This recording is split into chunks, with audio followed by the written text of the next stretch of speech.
दोस्तों इस वीडियो के अंदर हम लोग थोड़े से हैवी पीसी बिल्ड करने वाले हैं। आप लोगों के कमेंट आ रहे थे कि सस्ते पीसीज बहुत हो गए, थोड़े से महंगे पीसी बिल्ड कीजिए। महंगा पीसी है लेकिन महंगे में कौन सा बेहतर हो सकता है उस पर हम लोग बात करेंगे। बहुत ज्यादा महंगा नहीं, क्योंकि इसकी कोई लिमिट्स नहीं है, तो हम बहुत ज्यादा महंगा नहीं, लेकिन एक थोड़े से जो हैवी वर्क होता है, जैसे थोड़ी सी हैवी गेमिंग्स हमको करना है, थोड़ा सा हैवी 4K में वीडियो एडिटिंग करना है, तो उसके लिए कम से कम एक बेहतर पीसी कौन सा हो सकता है जो लेटेस्ट भी हो, जो फ्यूचर प्रूफ भी हो, लेटेस्ट जनरेशन के साथ में हो, उसका क्या बजट हो सकता है, वो पीसी हम लोग इस वीडियो के अंदर गाइड करने वाला हूं। मैं बिल्ड करने वाला नहीं हूं।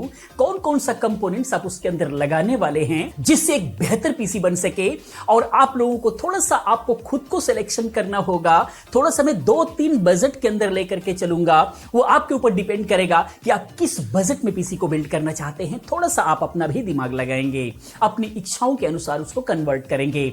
हम लोग सभी पर बात करेंगे। वीडियो बहुत इंफॉर्मेटिव होने वाली है, समझने के लिए वीडियो के साथ अंत तक बने रहें। वीडियो पसंद आती है तो प्लीज वीडियो को लाइक करें, अपने दोस्तों के साथ शेयर भी करते रहें। आइए दोस्तों आगे हम लोग समझने की कोशिश करते हैं। सबसे पहला जो हमारा रहने वाला है प्रोसेसर, क्योंकि प्रोसेसर के अकॉर्डिंग ही हम लोग आगे चलने वाले हैं। तो इसके अंदर हम लोग बिल्कुल लेटेस्ट प्रोसेसर यूज करने वाले हैं, जिसके अंदर जो है हम यूज करेंगे 14th जनरेशन का, जिसके अंदर i5 और i7 दोनों की ही हम लोग बात करेंगे। वो आपके बजट के ऊपर डिपेंड करेगा कि आप i5 में बिल्ड करना चाहते हैं या फिर i7 के अंदर बिल्ड करना चाहते हैं। अगर पहले प्रोसेसर की बात करें तो इसके अंदर हम लोग लेकर के चलते हैं i5 का 14600KF प्रोसेसर। ये जो प्रोसेसर है ये F सीरीज का है, लेकिन K भी लगा हुआ है, यानी कि आप इसको ओवरक्लॉक भी कर सकते हैं, और F भी है, यानी आप जो है इसके अंदर जब ग्राफिक कार्ड लगाएंगे तभी आप इसे डिस्प्ले ले पाएंगे। तो चूंकि हमें एक हैवी पीसी बिल्ड करना है तो उसके अंदर ग्राफिक कार्ड लगाना ही है, तो इसीलिए हम लोगों ने ये प्रोसेसर सिलेक्ट किया है, जो कि बजट के हिसाब से एक बेहतर प्रोसेसर रहने वाला है, जिसके अंदर आपको मिलते हैं टोटल 14 कोर, जिसके अंदर 6 कोर जो है परफॉर्मेंस कोर निकल करके आ जाता है, और 8 कोर जो है इसके अंदर एफिशिएंट कोर है, और 20 थ्रेड्स है। आप समझ सकते हैं कितना पावरफुल ये जो है प्रोसेसर रहने वाला है, और अप टू 5.3 गीगाहर्ट्ज तक ये जाने वाला है टर्बो बूस्ट में। तो आप समझ सकते हैं इस पर क्या ही किस लेवल से आप इस पे काम कर सकते हैं।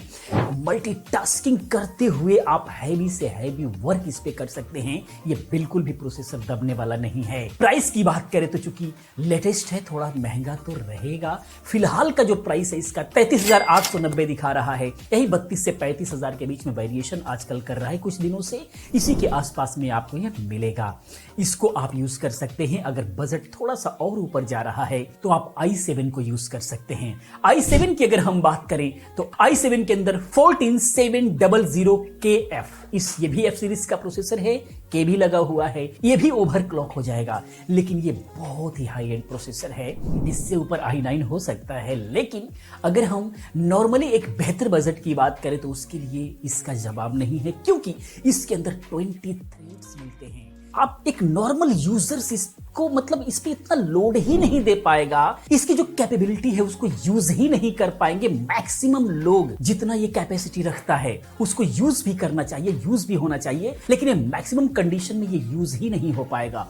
20 कोर है, इसके अंदर 8 जो है परफॉर्मेंस कोर है, और 12 जो है इफिशिएंट कोर निकल करके आता है, 28 थ्रेड्स है। ये कब यूज होगा हमको समझ ही नहीं आता। नॉर्मली जितने भी सारे हम लोग काम करते हैं उसके अंदर ये यूज ही नहीं हो पाएगा। हाँ, गेमिंग्स में अगर बहुत ही हैवी गेमिंग्स अगर आप करते हैं तो उसके अंदर ये सब यूज हो सकते हैं, लेकिन जितनी सारी video game 4K video editing कीजिए फर्क नहीं पड़ता बिल्कुल भी इसके ऊपर। और ये टर्बो बूस्ट में 5.6 गीगाहर्ट्ज तक जाता है। क्या ही कमाल की फ्रीक्वेंसी है इसके अंदर। इसके लिए कोई सवाल नहीं होना चाहिए कि ये क्या सक्सेस होगा या फिर नहीं होगा, क्योंकि ये बहुत ही पावरफुल प्रोसेसर इंटेल ने दिया है। प्राइस की बात करें तो इसका प्राइस फिलहाल 45,000 रुपए यानी 45,000 के आसपास में है, यानी 10 से 12,000 रुपए का डिफरेंसेस। अगर आपको ये वैल्यू रखता है या फिर वैल्यू नहीं रखता है, ये आपके ऊपर डिपेंड करता है। अगर i5 लेते हैं तो 10 से 12,000 रुपए आपका कम हो जाएगा।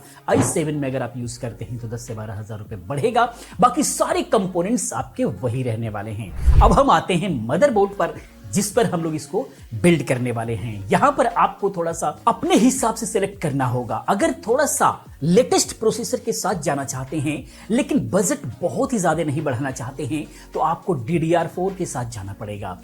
DDR4 के साथ मदरबोर्ड अगर आप यूज करते हैं DDR4 रैम के साथ में और DDR5 रैम के साथ में, दोनों पर जो है थोड़ा सा बजट का इशू आएगा क्योंकि ये दोनों ही थोड़ा सा अलग अलग कंसेप्ट हो जाते हैं।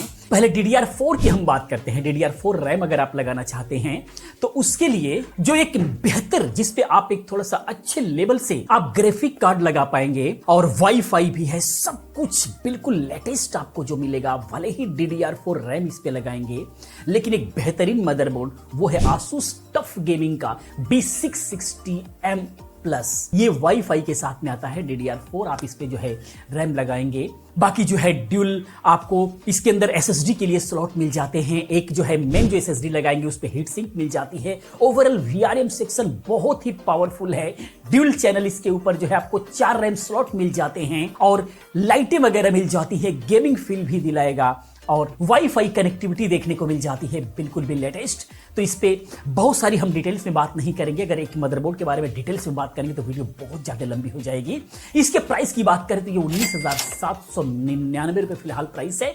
ये 18 से 20,000 के बीच में वेरी कर रहा होता है, लेकिन इस पीसी के लिए DDR4 में एक ये बेहतर हो सकता है। लेकिन DDR5 भी आप देख सकते हैं, अभी हम लोग बात करेंगे। DDR4 में एक और मदरबोर्ड है जो कि बहुत ही फेमस रहा है और बिल्कुल लेटेस्ट इसको कहा जा सकता है क्योंकि Asus Prime B760M रहा है। ये वाईफाई के साथ में भी है और ये PCI 4.0 के साथ में आता है। आगे हम और भी चलेंगे, PCI 5.0 के साथ में भी मदरबोर्ड को देखेंगे, लेकिन फिलहाल DDR4 के साथ में भी हम लोग देख रहे हैं। इस पर भी आप DDR4 रैम लगाएंगे। बाकी इसकी सारी चीजें बहुत ही हाई एंड है। दो जो है इसके ऊपर भी आप SSD लगा पाएंगे। जो मेन SSD है उस पर भी हीट सिंक लगी हुई है। VRM सेक्शन बहुत पावरफुल दिया है। हैवी से हैवी आप इस पे ग्राफिक कार्ड लगा सकते हैं, आपको प्रॉब्लम नहीं होने वाली है। SATA 6 का सपोर्ट मिलने वाला है। USB 3.2 Gen 2 का भी सपोर्ट मिल रहा है। USB Type-C का सपोर्ट मिल रहा है और सिंक का सपोर्ट मिल रहा है। कमाल का है जितने में भी है। इसका भी प्राइस 19,495 फिलहाल दिखा रहा है। ये भी 18 से 20,000 के बीच में वेरिएशन रहता है। अगर सही प्राइस मिलता है, DDR4 के साथ जाना है तो आप इसको बाय कर सकते हैं। अब हम चलते हैं DDR5 में। अगर हमको जाना है तो क्या ऑप्शन मिलता है। DDR5 में अगर आप जाते हैं तो इन्हीं बजट के अंदर आपको एक मदरबोर्ड जो कि है MSI का B760 गेमिंग प्लस मदरबोर्ड, ये वाईफाई के साथ में आता है और ये 12, 13, 14 सभी को सपोर्ट करेगा। DDR5 रैम को सपोर्ट करने वाला है। 6800 मेगाहर्ट्ज वाली DDR5 को आप इसमें लगा सकते हैं, लेकिन सस्ता है ये 19,500 रुपए DDR5 के हिसाब से। अगर हम देखें गेमिंग मदरबोर्ड के हिसाब से देखें 19,500 सही है। DDR5 जरूर है लेकिन PCIe 4.0 ही है इसके अंदर, जो कि आपको ध्यान रखना होगा। Gen 4 की SSD आप इस पे लगा सकते हैं। 2 SSD लगाने के लिए ऑप्शन मिलते हैं। बाकी सारी चीजें बहुत ही एक बेहतर पावरफुल VRM के साथ में आता है। इस पर भी जो है हैवी से हैवी ग्राफिक कार्ड लगा सकते हैं, आपको प्रॉब्लम आने वाली नहीं है। तो मैंने कई सारे मदरबोर्ड का जो है लिंक आपको दे रखा है, जिसके अंदर PCI 5.0 भी आपको मिल जाएगा, DDR5 भी मिल जाएगा। डिस्क्रिप्शन में लिंक दिया हुआ है, मैंने उनमें से सिलेक्ट कर सकते हैं। लेकिन 20,000 के आसपास में आपको DDR4 भी आपको मिल रहा है, DDR5 भी मिल रहा है। मैं कहूंगा थोड़ा सा अगर बजट में ऊपर भी जा रहा है तो आप DDR5 के साथ आज के रेट में जाइए, बहुत मजा आने वाला है और सारी चीजें आपका लेटेस्ट हो जाएंगी। क्योंकि आज के रेट में लोग बिल्ड कर रहे हैं, इसीलिए मैं उसको लिस्ट में ले लिया हूं। एक अलग मैटर है, लेकिन सजेशन हमारा रहेगा कि आप DDR5 के साथ जाएं। बजट थोड़ा सा ऊपर नीचे हो सकता है। अगर हम रैम की बात करें, पहले DDR4 अगर आप रैम लगाते हैं तो कुर्सर वैगन्स का सबसे हमारा फेवरेट रैम जो कि 8 GB लगाते हैं तो आपको 2000 के आसपास में आएगा। लेकिन आज के रेट में 8 GB क्यों ही लगाना, आज के रेट में कम से कम इस पीसी के अंदर 16 GB लगाना है, जो कि 3000 से 3500 रुपए के अंदर आपको मिल जाएगा। और XPG का लगा सकते हैं। XPG का A-डाटा गेमिंग वाला, ये भी हीट सिंक के साथ में आती है। दोनों ही हीट सिंक के साथ में आती हैं और बहुत ही बेहतरीन जो है ये दोनों ही रैम है। अब हम चलते हैं DDR5 के तरफ। DDR5 रैम अगर 16 GB अगर आप लगाते हैं, अगर DDR4 यहीं पर देखने वाली बात है कि 16 GB DDR4 अगर आप लेते हैं तो 3500 रुपए के आसपास मिलेगा और वहीं पर DDR5 16 GB लेते हैं तो 4500 रुपए के आसपास मिलेगा। यहां पर 1000 का डिफरेंसेस मिलेगा और वहां पर मदरबोर्ड आपने देखा सेम प्राइस में मिल रहा था। अगर आप PCI 5.0 के साथ में मदरबोर्ड लेंगे तो 25,000 प्लस जाएगा। तो अगर 5-7 हजार रुपए अगर वैल्यू आपको लिए रखता है तो PCI 4.0 के साथ में ले लीजिए, आपको कोई दिक्कत होने वाली नहीं है। प्रैक्टिकली कोई आपको फर्क नजर नहीं आएगा। लेकिन यहां पर DDR5 का सपोर्ट मिल जाएगा, जिसकी वजह से 1000 रुपए बढ़ा, यानी 19,500 रुपए का आपने मदरबोर्ड एक देखा था MSI का, वो आप बाय कर सकते हैं। यहाँ पर 16 GB का Corsair Vengeance का ये बहुत ही बेहतरीन रैम है, 16 GB आप इसको बाय कर सकते हैं। 5200 मेगाहर्ट्ज के साथ में काम करेगी, जिसका परफॉर्मेंस बहुत ही बेहतरीन निकल करके आने वाला है। इसका प्राइस फिलहाल 4550 रुपीज है, 4450 रुपए है, जो कि एक अच्छे प्राइस के अंदर आ रही है। इसी के अंदर G Skill अगर आप लेना चाहते हैं तो आप वो भी ले सकते हैं, बहुत ही बेहतरीन रैम में से वो भी है। DDR5 का 5600 मेगाहर्ट्ज के अंदर ये आपको मिलने वाली है, 16 GB का। ये फिलहाल अभी 5000 रुपए की मिल रही है, 5 रुपीज कम है। 4500 से 5000 के बीच में ये रहती है, हमेशा सही प्राइस पे मिलता है, आप इसको बाय कर सकते हैं। बहुत ही कमाल का रैम ये भी है DDR5 के साथ में। अब हम आगे अगर हम चलते हैं SSD के अंदर WD का ब्लू SN570 आप ले पाएंगे तो बेहतर रहने वाला है इसके लिए, कम से कम बजट की अगर हम बात करें तो। या फिर क्रूसियल का P3500, ये दोनों ही PCI 3.0 यानी Gen 3 के SSDs है, लेकिन Gen 4 के SSD पर आपको जाना है। बहुत ज्यादा का डिफरेंसेस नहीं आएगा, करीब 1000 रुपए के आसपास का डिफरेंसेस आएगा। Gen 4 के SSD की तरफ जाना है आपको। अगर 500 GB की बात करें तो 4500 से 5000 के आसपास में आ जाएगा, कुछ मॉडल्स 6000 के आसपास भी है। तो Gen 4 के SSDs के साथ में लगाएंगे तो आप इन दोनों ही प्रोसेसर को एक सही तरीके से आप यूज कर पाएंगे, क्योंकि डाटा का रीड राइट स्पीड भी बेहतर होना जरूरी है, क्योंकि अगर वो कम रहेगा तो आपका प्रोसेसर हाई स्पीड रह करके भी क्या करेगा, वो प्रोसेसिंग तो मिल जाएगा लेकिन कोई भी एप्लीकेशन लॉन्चिंग में थोड़ा टाइम लेगा। तो मजा तो जब आएगा जब सारी ही चीजें बिल्कुल भी स्पीड चल रही हो। इसीलिए Gen 4 के SSD आप यहां पर लगाएं, जो कि 500 GB मिलेंगे तो करीब 5000 के आसपास में आपको मिलेगा, और वहीं पर Gen 4 के SSD 1 TB मिलेंगे तो करीब 7000 रुपए के आसपास में मिलने की संभावना है। और ये प्राइसेस हमेशा ऊपर नीचे होते रहते हैं, डिस्क्रिप्शन में लिंक दे रहा हूं, वहां से आप बाय कर सकते हैं। आगे हम चलते हैं ग्राफिक कार्ड की तरफ। चूंकि थोड़ी सी हैवी पीसी बिल्ड जरूर कर रहे हैं, लेकिन हमें बजट का फिर भी ध्यान रखना है, क्योंकि हमारी ऑडियंस 2-4 लाख रुपए जो पीसी बिल्ड होते हैं वो सारी हमारी कम्युनिटी नहीं। हम लोग वही हैं कि मिला जुला करके हमारे काम भी होने चाहिए। मैं खुद पीसी बिल्ड अगर करूं तो इसको बिल्ड कर सकता हूं अगर हमें लेटेस्ट बिल्ड करना है तो, लेकिन ऐसा नहीं है कि बिल्कुल अंधाधुंध बहुत सारा हमें बजट लगाना है।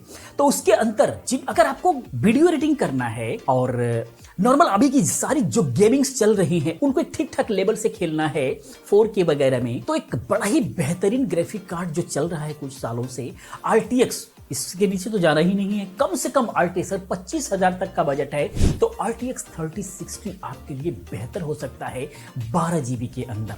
वीडियो एडिटिंग के लिए भी बहुत ही बेहतरीन है, क्योंकि अगर कोई बड़ी फाइल अगर आपको रेंडर करना है तो वहां पर 12 GB का स्पेस आपको यहां पर मिल जाता है, जो कि बहुत ही बेहतरीन हेल्प करता है आपको वीडियो रेंडरिंग के लिए या फिर वीडियो एडिटिंग के लिए, और या फिर गेमिंग्स में भी इसका परफॉर्मेंस बहुत अच्छा निकल करके आता है। लेकिन 25,000 के आसपास बजट है तो वहीं पर 30, 31, 32 के अगर आसपास पहुंचते हैं तो RTX का ही 4060 बहुत ही बेहतरीन ग्राफिक कार्ड आया हुआ है, जिसको आप लगा सकते हैं। इससे ऊपर तो बहुत सारे हैं, उस पर हम नहीं जाएंगे, लेकिन ये 2 ग्राफिक कार्ड की मैं रिकमेंडेशन दे रहा हूं आपको।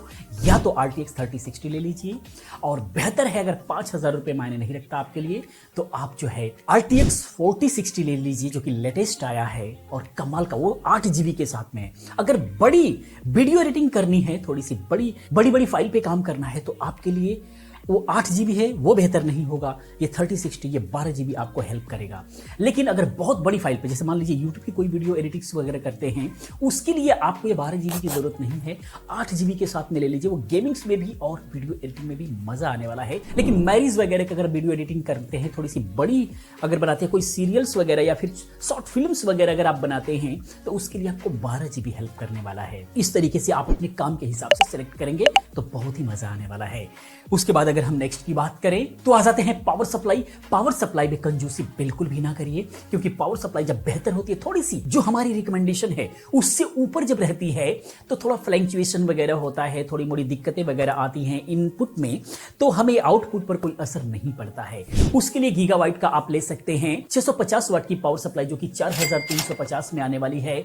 उसके आगे जो है MSI का मैग A650BN ले सकते हैं। पावर सप्लाई में बहुत ही फेमस पावर सप्लाई है, बड़ी ही पावरफुल है, बड़ा ही सक्सेसफुल है और इसका प्राइस जो है 4,750 रुपए फिलहाल दिखा रहा है, जो कि 4500 के आसपास में मिल जाया करता है। अन्यथा ऑल टाइम फेवरेट हमारा कूलर मास्टर तो है ही। कूलर मास्टर में जो है आप MWE 650 ले सकते हैं, ब्रॉन्ज सर्टिफाइड है ये, जो कि एक बहुत ही बेहतरीन ऑल टाइम फेवरेट है।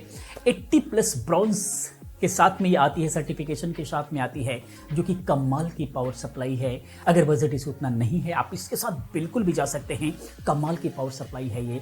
5,399 यानी कि 5400 रुपए के आसपास प्राइस है, जो कि 5,000 के आसपास रहती है ये, तो सही बजट में मिलता है, तो आप बिल्कुल इसको बाय कर सकते हैं। फिलहाल इसका प्राइस बढ़ा हुआ है, लेकिन ये पावर सप्लाई बहुत ही कमाल की है।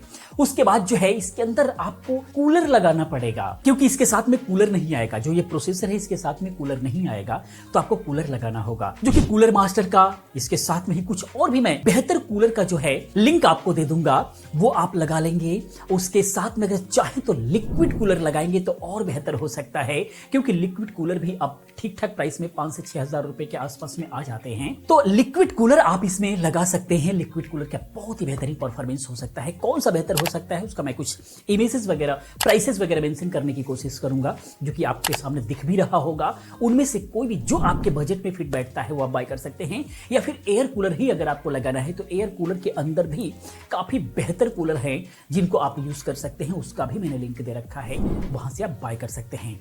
बाकी कैबिनेट्स की बात करें तो कैबिनेट्स ये आपके ऊपर डिपेंड करेगा। एंटी स्पोर्ट कम से कम आप बाय करें। एंटी स्पोर्ट की फिटिंग बहुत ही कमाल की होती है, और भी मैं कोशिश करूंगा लिंक देने की, जो बेहतर, जिस पर हम लोगों ने काम किया हुआ है, जिस पर बिल्ड किया हुआ है, जिसकी फिटिंग पर हमें पूरा भरोसा है, आप वहां से बाय कर लेंगे।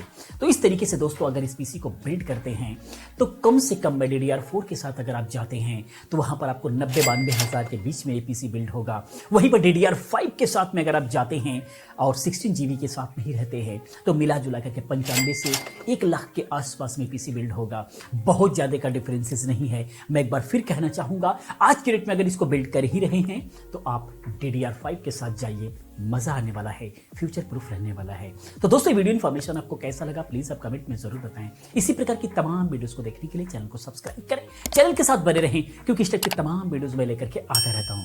मिलते हैं अगली वीडियो में किसी और अच्छी इन्फॉर्मेटिव वीडियो के साथ में। पूरी वीडियो देखने के लिए चैनल को सब्सक्राइब करने के लिए आप सभी का बहुत बहुत दिल से धन्यवाद करता हूं। आपका दिन शुभ हो।